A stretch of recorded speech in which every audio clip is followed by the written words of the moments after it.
as a matter of fact. He's associate professor of history at the University of Florida, and he has a piece in Time magazine about one of the forgotten people during Black History Month. And we're thankful to hear about that. We want to share that story with you. Associate Professor of History at the University of Florida. Our special guest is Paul Ortiz. Paul, how are you? Oh, wonderful. Thank you so much, Mark, for having me on. It's great to be with you. All right, it's a pleasure to have you as well. So congratulations on a piece in Time magazine. And Thank you. It's wonderful. It is. One of history's foremost anti-slavery organizers is often left out of the Black History Month story. Tell us about this foremost organizer that is often left out, please. So Reverend Henry Highland Garnet was an individual who was one of the foremost abolitionists, anti-slavery activists, and often talked about as a person who people knew worldwide in the 19th century. He was so prominent that towards the end of his life, after the end of the Civil War, he was beloved in places like Cuba. Jose Marti and Antonio Maceo, who were two great revolutionary leaders in Cuba fighting against Spanish tyranny, counted him as friends. And Jose Marti, in fact, referred to Garnet, Reverend Garnet, as America's Moses. He was a tremendous orator. He himself grew up as a child, was a slave. His parents escaped with him from slavery in the South to the North. He advocated armed self-defense of African Americans. He also advocated armed insurrection of slaves in the 1840s and was just a tremendous speaker. The descriptions we have of his speeches are that people would actually break down and weep when they heard him speak. He was such a compelling speaker and just incredibly popular and prominent during his own time. But when I started research for my book, which is just out in African American and Latinx history of the United States, I realized that very few people had heard of him. He had kind of fallen out of the ranks of the abolitionist movement, if you will, in terms of what people talked about abolitionism. No, and it's important we note him. There's, and I want to hear about your book too, but there's a part of your story I want to lift up. There's a situation where when he was in school, and there was some threat against his school. And is it true that he engaged in exchanging gunfire with a white mob? Am I reading that correctly? You're absolutely correct, Mark. So Garnet was sent by his parents to attend Noyes Academy in New Hampshire. And this was an extraordinary institution. It was founded by radical abolitionists, radical anti-slavery advocates. And from the very beginning, though, when you created an integrated school in the North, you really had to be ready to defend it. And it was not uncommon for African Americans and radical abolitionists to know how to use guns, because frankly, you had to be on your guard constantly, because you had these men who were called re-enslavers or soul catchers, they were known back then. And these were men who would ply northern cities and try to kidnap or re-enslave escaped slaves from the South, people who had escaped from slavery. And many of your listeners, I'm sure, have seen 12 Years a Slave, for example. And this was a thriving business, and people who would actually go north and kidnap and seize and abduct African Americans, especially children, and take them and sell them into slavery in New Orleans and Savannah and other southern ports. And so the reason I'm telling you this is that Garnet was taught by his parents how to use weapons, how to defend himself. And so when he was a young man, a teenager, actually, he was at Noyes Academy. White farmers attacked the school, but he knew this in advance. And so he actually held them off in a running gun battle that occurred during the daytime, and was able to help his fellow students escape the structure, which he himself escaped. And then, unfortunately, the mob came back later on and burned Noyes Academy to the ground. But Garnett really rose to prominence because of that event. He was always considered to be a very brave person, and he always understood that what it would take to end slavery could lead to armed insurrection. He was one of the prophets. In fact, he was absolutely right, because as we know, you had to have the Civil War to end slavery. Now, you also mentioned Paul Ortiz with us, folks. Quick calls and questions for this Black History Month. And you can speak with our guest, Associate Professor of History at the University of Florida. You mentioned that he encouraged armed insurrection as an end to slavery, didn't he? He did, and he came forward in the Negro Convention, the National Negro Convention, which is a national. African Americans were incredibly active, particularly in the 1830s, 1840s. Free African Americans in the North and people who had escaped from slavery would hold conventions. They would hold meetings. They would hold organizing meetings, if you will, to try to figure out what to do, how to grapple with the constant crisis of what it meant to be Black in the United States. And so at this convention, you had really the foremost leaders of the time. And you had people like Frederick Douglass there, and Douglass, by that time, was really the foremost Black abolitionist.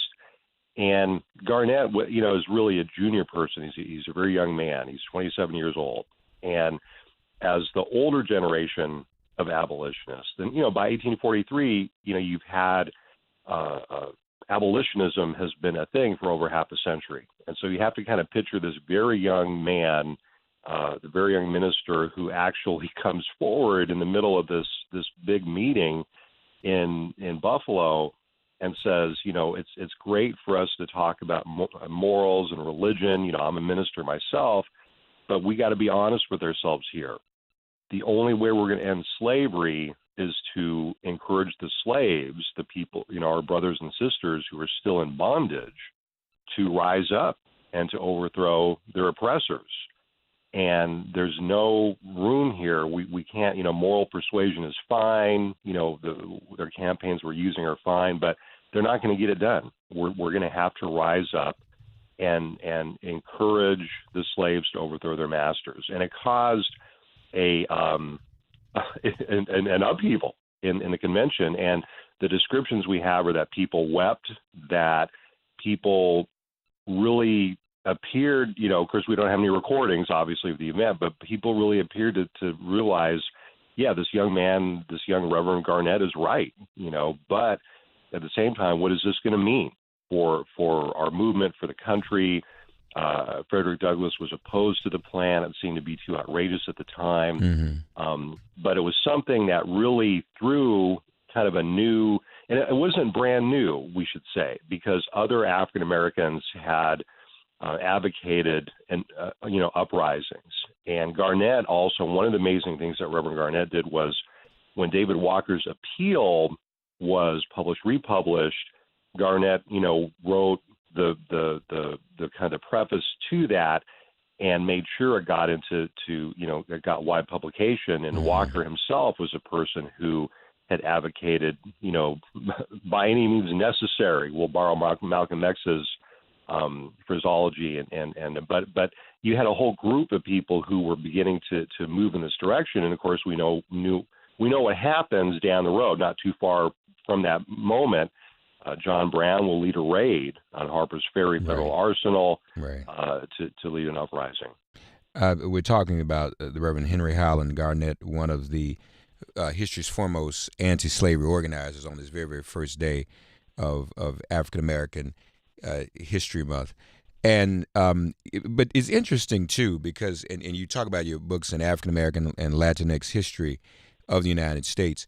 Part of Henry Highland Garnet's argument, or part of his strategy, was to ally with Mexico and the Mexican people. He feared, didn't he, that the just reading from your article, Garnett interpreted the contested U.S. invasion of Mexico that launched the Mexican-American War in 1846 as a diabolical plan to replant slavery's banner in a republic that had effectively abolished chattel bondage. Right. So here we have an early account based upon your research of Africans and Latinos or Mexicans, if we will, working together politically to abolish slavery, right? Yes, Mexico abolished slavery long before the United States did. And part of Mexico's independence struggle in the 1810s, I mean, Mexico's independence struggle against the Spanish began as an anti-slavery struggle. Mm-hmm. And Garnett frequently encouraged African Americans to actually migrate to Mexico. And he didn't even have to do that because even before he rose to prominence, a lot of African Americans, and there's new scholarship on this, a lot of African Americans, when you think about the Underground Railroad, a lot of people automatically think, oh, that's Canada, follow the North Star. But if you were enslaved in Louisiana and Texas and Florida, Mexico is a lot closer than Canada. Mm-hmm. And people knew that Mexico would provide sanctuary to escaped slaves from the United States. And so that border, this is when the U.S.-Mexico border becomes contested because the United States, the leaders of the U.S. are infuriated that Mexico is providing sanctuary to escaped slaves. Mm-hmm. And Garnett is among many, many black leaders and radical abolitionists who are encouraging people, hey, if you can make it to Mexico, you can get your freedom. And this is why Garnett and Frederick Douglass and William Lloyd Garrison, all of the major abolitionists in the 1830s understand what's coming. Everyone knows that the U.S. eventually is going to invade Mexico to try to shut down the Underground Railroad south and to try to promote slavery back into Mexico. In fact, the U.S. does even more than that. I mean, there are military people from the U.S. Called filibusters who actually go into Central America and in the 1850s and try to reimpose slavery and try to set up plantations. There's actually a plan to go and seize control of these Spanish plantations in Cuba. Slavery was this incredibly profitable capitalist enterprise, and the fact that Mexico had abolished slavery made them public enemy number one. Mm-hmm. To understand, to understand U.S. history back then, you have to understand that the U.S. is becoming an island because, the British Empire is abolishing slavery, the French are on the move to abolish slavery, Mexico's abolished slavery. It's only the U.S. in that area which is trying to grow slavery. And so Garnett's plan, Garnett comes of age during that time period. The U.S. is on the wrong side of history, and people in Mexico are saying, yes, if you can make it here, we can grant you sanctuary. And so Garnett, is saying basically we need to understand the Mexican people as our friends, as our allies. And so when we hear today our president denigrating people in Mexico, we have to understand that has a historical context. Indeed. Also, Paul Ortiz with us, folks. Quick calls, 866-99-SERIES, 866-997-4748, as we discuss one of history's foremost anti-slavery organizers, the Reverend Henry Highland Garnet. You write, too, about him helping to recruit black soldiers to the Union Army during the Civil War. Did he see the Civil War and black soldiers in the Union Army as the realization of his desire for an armed struggle against slavery? Yes, Mark, that's a really good question because, before that time period, before the Civil War, now Garnett was an international traveler. He was also a missionary. He also traveled to Europe. He represented the U.S. abolitionist movement. He was part of an international boycott campaign against slave-produced products. And for a long period of time, he was actually advocating African descent people to move to places like Mexico. We need to move to the West Indies once the British abolished slavery, because his feeling was, black people will never have a home in this country because this country is all about slavery. It's all about inequality. It's all about black disenfranchisement. But yes, he saw the Civil War as a possible war of liberation. Now, that wasn't how the war began, because as we know, Abraham Lincoln and the leaders of the North had no intention of abolishing slavery when the war began. But in part because of Garnett's work, and you mentioned this, he was a tireless recruiter of young black men and older black men, frankly, to go into and to fight in the Civil War and really to demand that the Civil War became a war against slavery. Mm-hmm. And as the war wore on, and as white regiments downed their weapons, refused to reenlist, it was African-American men who really came to the forefront. It was African-American women who served as laborers, as cooks, as spies, and black labor leaving Southern plantations was really the decisive factor in winning the Civil War. So by 1863, Abraham Lincoln understands this quite clearly, and he passes the Emancipation Proclamation, as he calls it, a labor measure, because he realizes now, he's been really taught by people like Frederick Douglass, by facts on the ground. Remember, Douglass at the beginning of the war says, "You cannot fight this war with one hand tied behind your back, President Lincoln." And by refusing to see the war as a war against slavery, that's exactly what you're doing. You're trying to fight a war with one hand tied behind your back. And we can help you win this thing.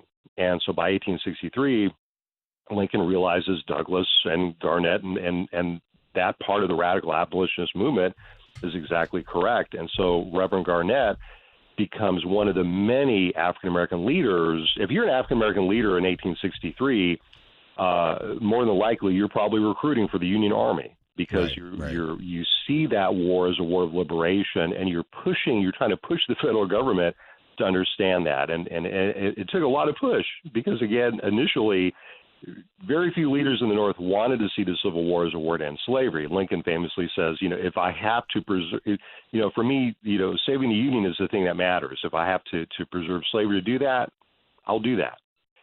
And again, Reverend Garnett and Douglass and Harriet Tubman and others are like, you can't do that, Mr. President, with all due respect.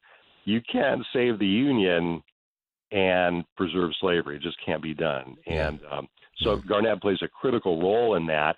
But he's also the target of assassination attempts. People actually tried to take him out during the New York City draft riot. Draft riots, right? But he survives. Yeah, this is an incredible story, and so thankful you wrote it. Also, you mentioned that, not a lot of time left, you mentioned his role in the Cuban liberation struggle and tying that to the African-American abolition struggle as well. You write about, folks, you should really read this, write about how really the struggle to end slavery didn't just end with the Emancipation Proclamation. Garnett insisted, as Paul Ortiz writes, that African Americans tie their struggles for the passage of equal rights legislation with the Cuban liberation struggle against Spanish rule. In 1872, he helped to organize the Cuban Anti-Slavery Committee. Lastly, before we have to go, in the context of Trump's comments and S-hole countries, and also what's going on with his demonization of the Latinx people, Paul, the NAACP, joins us weekly. The president of NAACP, they were one of the first organizations to file suit against the repeal of DACA. But the story you're sharing with us is a history we ought to relive now, because African Americans and Latinx people should be working together in coalition. We're treated the same in many ways, and we have a common enemy. Yes, absolutely. And this is a great case study for us, Mark, because at the end of 1865, at the end of the Civil War, Reverend Henry Highland Garnet is at the forefront of saying, it's great that it's great that we've ended slavery in the United States, but our work is only half done. We have brothers and sisters still in slavery in Cuba, in Brazil, and other parts of the world.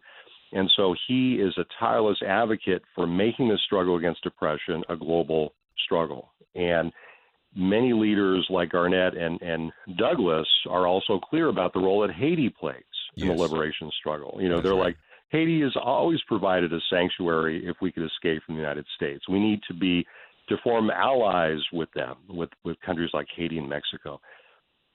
Mark, when you have leaders who are opposed to people of color, opposed to black people, opposed to civil rights, they're always going to denigrate countries like Haiti and Cuba because and Mexico, because frankly, those countries have generally been out in front and far advanced compared to the U.S. in terms of supporting international human rights, and it drives people like Donald Trump crazy. That's right. And so he's going to do everything he can. And Donald Trump is only the latest of generations of American political leaders who lead us astray, who say we need to fight each other on the streets, because as long as we fight each other in the streets for the crumbs that they give us, we're going to be weak and divided. And to me, Reverend Henry Highland Garnet is a person who says, no, we need solidarity. You know, we need coalition building. And to me, that's why he remains so important. Indeed, he does.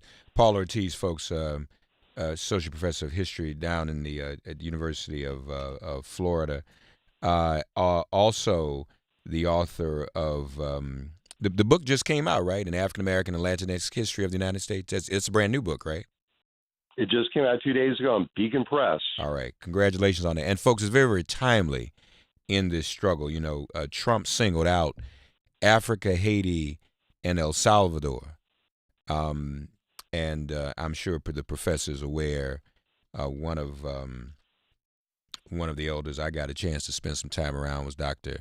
Ivan Van Sertima, and his great work. They came before Columbus, and so our relationship with the Native people, the African people, even predates the conquest of North America by the Europeans. And so it is natural that we would all work together and be in solidarity as people of color. Paul, quickly, tell us a bit about your background. What inspired you to write African American and Latinx history? Are you Afro-Latino yourself? No, I grew up Chicano, Mexican American in the West Coast, and during the post-civil rights era, the backlash era in the 70s, and a lot of ways it's similar to now. I mean, the fragile gains that the Chicano movement, the Black Power movement had made in the 60s were really under siege, and very similar to what my students go through now, when I teach and at the University of Florida. And it was those experiences growing up with, racism and inequality, but also I became a labor organizer after military service with the United Farm Workers Union. And we were active in the Chateau Saint Michel wine boycott, the struggle for union representation in Washington State. And a lot of our best allies were people in the civil rights movement, people who had been in the Black Power movement, NAACP leaders, Black church congregations. And they were the ones that really taught me about coalition building, as a young organizer. But you had, to me, that it wasn't just the academics; it was those experiences organizing, in labor and human rights and the Chicano movement that really taught me the importance of coalition building. Yeah, that's very important. Paul, it's such a pleasure to meet you. Congratulations on the book. Thank you for sharing this story of Henry Highland Garnet, folks. Again, this article is in Time magazine. One of history's foremost anti-slavery organizers is often left out of the Black History Month story by Professor Paul Ortiz, Associate Professor of History at the University of Florida. Also check out his new book, An African American and Latinx History of the United States. Congratulations again on the book, Paul. Pleasure to meet you, man, and keep up the good work, okay? Happy Black History Month to you. All right. Happy Black History Month, Mark, and thank you so much for having me on. All right. My pleasure, man. Take care. All right, folks. Black